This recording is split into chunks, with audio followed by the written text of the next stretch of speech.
Hi, the video you're about to see is an interview with a PhD student. And she's got some ideas and some tips for you if you're in a graduate program. But I also wanted to let you know about another free download.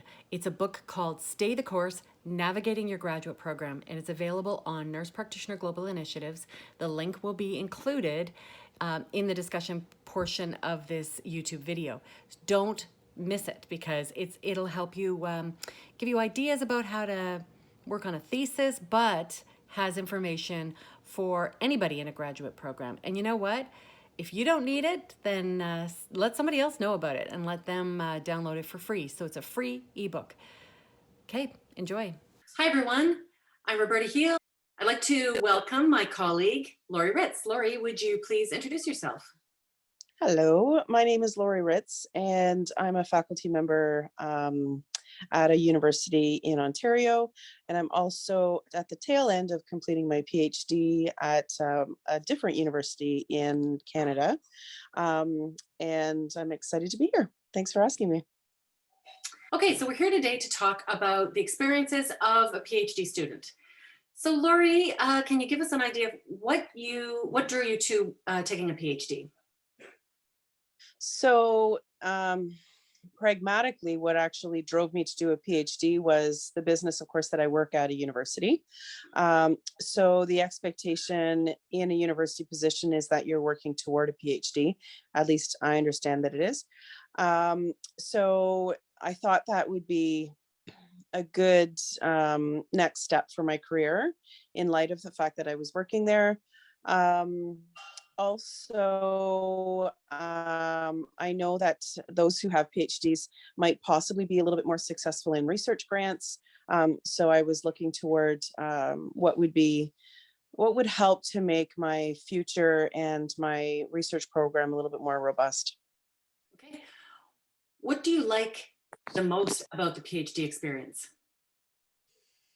Well, I'm one of those people who are very curious about everything, whether it's mechanics or how to build something.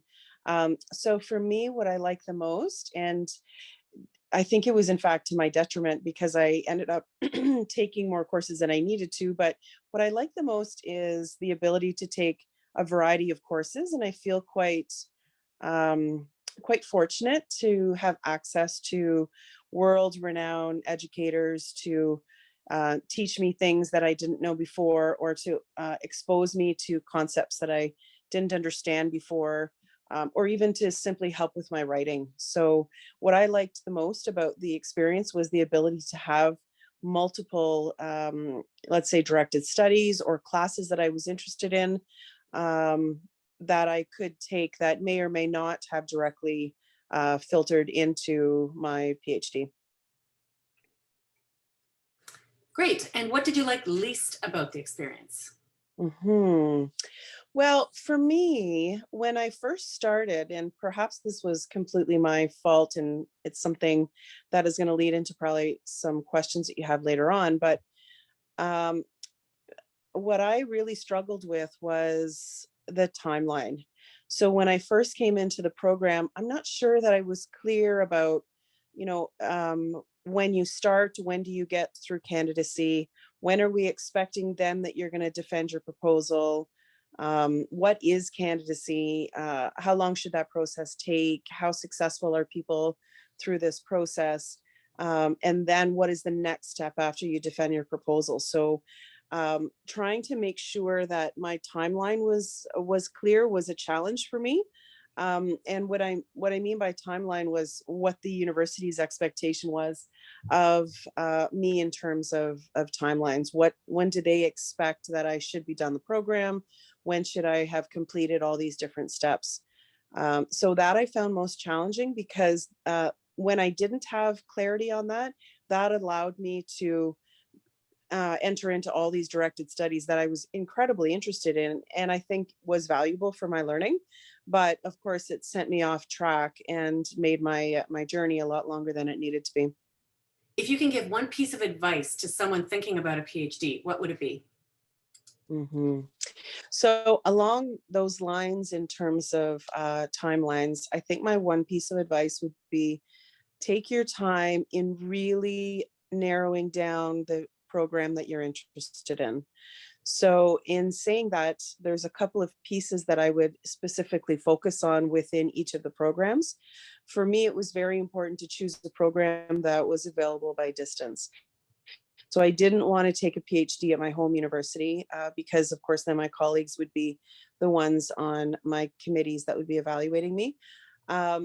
And I also wanted to learn different things from different individuals and sort of expand my networks.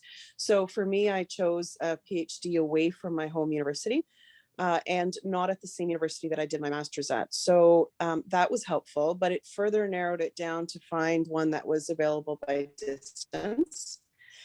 So I was able to find one that was available by distance. In fact, one of the first distance PhD programs that nurses could take in Canada. Um, and then from that point, the rest was gravy. The rest was essentially a surprise to me. So I really didn't dive deep enough to understand the program. What kind of courses would I be taking? What are they best known for in their program? So do they specialize in philosophy, or do they specialize in qualitative research, or is it quantitative research? So I really didn't align my interests or my challenges in my own knowledge with where I was going. It was simply based on, is it at a distance? Great, let's apply there.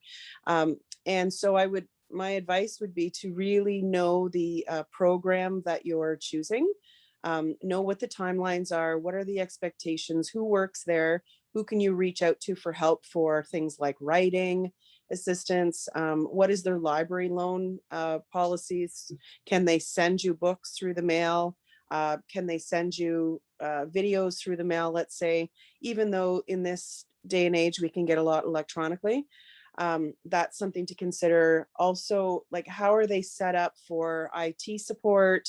What about their program in terms of who you can go to internally? What's their turnover in grad studies? How long have those individuals been in those positions? What's the publication record of your PhD supervisor or those who are sitting on your committee? How quickly do these thesis and dissertations come in and out? Like, what's the average amount of time? That would have been really helpful for me to know. And then finally, what are the expectations at all of these different intersection points? So what is a candidacy supposed to look like? What is the proposal of your defense of your proposal supposed to look like? And then what does your final product look like? And so therefore, I probably should have gone to the internet, and these publicly available products like their PhD dissertations, I probably should have gone and read 4 or 5 dissertations from the university that I was going to see if this is a product that I think would be useful. So that would be my best advice to somebody, would be to really understand a lot of the horizontal information that you wouldn't automatically think of just going to their website and, maybe seeing who the teachers are, but you really don't know much about anything else. I think I probably should have done that to a greater extent, and I would have been better prepared to ask questions around timeline and be better prepared for the courses. Thank you very much for your time today. Good luck with your PhD studies. Thank you very much.